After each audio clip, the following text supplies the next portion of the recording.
Hi friends, welcome back to my YouTube channel. My name is Khushi Kucheria और आज हम एक नई सीरीज़ शुरू करने वाले हैं। That is your chapter number 5 from SP class 11 and the name of the chapter is members of a company. अब चैप्टर 5 तक आते आते हमें एक चीज़ पता चल चुकी है कि हम सारी चीज़ें कंपनी के बारे में पढ़ रहे हैं एसपी में। पहले हमने पढ़ा कि कंपनी सेक्रेटरी क्या होता है, उसके बाद हमने पढ़ा कि कितनी टाइप्स ऑफ कंपनीज़ होती है, कौन से फॉर्म्स ऑफ कंपनीज़ होती है। उसके बाद हमने एक प्रोसीजर देखी जिसमें फॉर्मेशन ऑफ कंपनी की प्रोसीजर क्या है। उसके बाद हमने देखा कि डॉक्यूमेंट्स कौन से लगते हैं कंपनी में। और अब हम देखने वाले हैं कि मेंबर्स कौन है कंपनी के, क्या है मेंबर्स के डिटेल्स हम जानने वाले। So this chapter is going to be all about members of the company. ठीक है, इसमें जितनी भी चीज़ें हम पढ़ेंगे ना, सारी मेंबर्स के रिलेटेड पढ़ेंगे। जैसे कि मेंबर्स का मीनिंग जानेंगे, एलिजिबिलिटी जानेंगे, एक्विजिशन जानेंगे, टर्मिनेशन जानेंगे, राइट्स जानेंगे, ड्यूटीज़ जानेंगे, लाइबिलिटीज़ जानेंगे। सारी चीज़ें हम इस series that is members of the company में जानने वाले। So stay tuned. ये वीडियो में हम members and share holders versus members का एक टर्नओवर देखेंगे, उसके बाद हम आगे बढ़ेंगे। So let us begin with the chapter without any delay. In our childhood classes, like when we were in school, it has always been taught to us that democracy is a government of the people, by the people, and for the people. Likewise, it is rightly said that organization is by members, of members, and for members. Let us see the introduction of members. An institution or organization is formed for a purpose like education, entertainment, sports, health, business, etc. It is a structured unit with well-defined objectives and relationship. Of course, if there's an organization, there has to be a purpose. If there's a purpose, then there will be objectives and there will be relationships in the company that forms a company, right? The organization is formed and managed by persons, even though by itself it is a non-living setup. See, we all know that it is an artificial person made by law. We all know that it is a non-living setup, right? But for the non-living setup to work, we have to have to organize that organization, to have the managers, members, setup, people, so that there will be life in that particular organization. So the persons associated with an organization are termed as members. अगर कोई भी organisation एक non living setup भी है तो उसमें जान लाने के लिए हमें लोगों को लाना पड़ता है, ऑर्गेनाइजेशन करना पड़ता है, मैनेजमेंट करना पड़ता है, उसमें ऑब्जेक्टिव लाना पड़ता है, उद्देश्य जमा करना पड़ता है, तभी जाके तो वो एक कंपनी बनती है। Likewise the person associated with the organisation is termed as members. जो लोग अपने ऑर्गेनाइजेशन से एसोसिएटेड है उनको हम बोलते हैं members. It can be rightly said that again organisation is by members, of members and for members.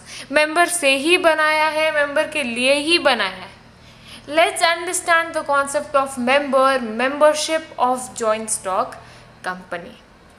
Meaning, members means a person whose name is entered in the registrar of members of the company, and also includes holder of equity shares whose name is entered as beneficial owner in the records of the depository. Okay, now this term depository will be well explained to you in your class 12th subsequently, and the definition, the meaning of members is said that कि जो भी लोग registrar of members of the company में registered है वो होते हैं members of the company. ठीक है, अभी 2 prerequisite for a person to become a member of the company. Prerequisite मतलब required as a prior condition. ये दो कंडीशंस ऐसी जो एक मेंबर बनने के लिए उसके इंसान के अंदर चाहिए होती है। वो क्या है? The agreement in writing to take shares of company. Company एक एग्रीमेंट एक कंपनी को देना पड़ेगा मेंबर को कि मैं भाई आपके शेयर्स लूँगा, ठीक है. The registration of the person so agreeing in registrar of member of the company, that एक रजिस्ट्रेशन ऑफ मेंबर पर्सन चाहिए होगा कि वो एग्री कर रही है कि मैं हूँ registrar of member of the company में मैंने रजिस्ट्रेशन किया है. ये दो चीज़ें हमें मेंबर्स की तरफ से चाहिए होती है to make them a member. Sonu और मोनू के बारे में जानते हैं. Oh sorry, shareholders and members के बारे में जानते हैं. Now we are going to see shareholders versus members. So members versus shareholders. Generally, buying shares is the most common and easiest way or medium whereby a person becomes members of the company. देखो सबसे आसान है ना members बनना, सबसे आसान तब हो जाता है जब आप एक शेयर खरीद लेते हैं.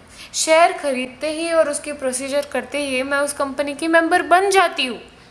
So terms members and shareholders can be used interchangeably and mean the same person for all practical purposes. Shareholders और members interchangeably यूज हो सकते हैं, पर उसमें थोड़ा सा स्लाइट डिफरेंस होता है, ठीक है. अब हम जानेंगे कि members without being share holders. ऐसे कौन से लोग हैं जो सिर्फ मेंबर्स है पर शेयर होल्डर्स नहीं है, ठीक है. सबसे पहला, signatories to the memorandum of association. They become members of the company but are not shareholders till shares are allocated to them. उन्होंने memorandum of association में साइन कर दिया है तो वो मेंबर बन चुके हैं, पर जब तक उनको शेयर्स अलोकेट नहीं किए जाते तब तक वो शेयर होल्डर्स नहीं माने जाएंगे. तो ये पहला केस है, ठीक है. इसके अलावा क्या है, company limited by guarantee amount. This company does not have any share capital, therefore it has only members, no shareholders. अभी ऐसी कोई कंपनी है जो शेयर ही इशू नहीं करती, जिसका शेयर कैपिटल ही नहीं है, तो उसमें सिर्फ मेंबर्स ही होंगे ना. तो कंपनी लिमिटेड बाय गारंटी एक ऐसी कंपनी है जिसके सिर्फ मेंबर्स होते हैं क्योंकि वो शेयर कैपिटल नहीं करते प्रैक्टिस अपने कंपनी में. मेंबरशिप बाय एक्विजेंस और estoppels. If any person misrepresents himself as a member. Okay, sorry for this background because हमारे यहाँ पे कोरोना का हॉस्पिटल है, तो बहुत बार एम्बुलेंस की आवाज़ सुनाई देती है. So that's really heart touching कि बार बार हर आधे घंटे में एक एम्बुलेंस ज़रूर जाती है. तो सॉरी फॉर द डिस्टर्बेंस.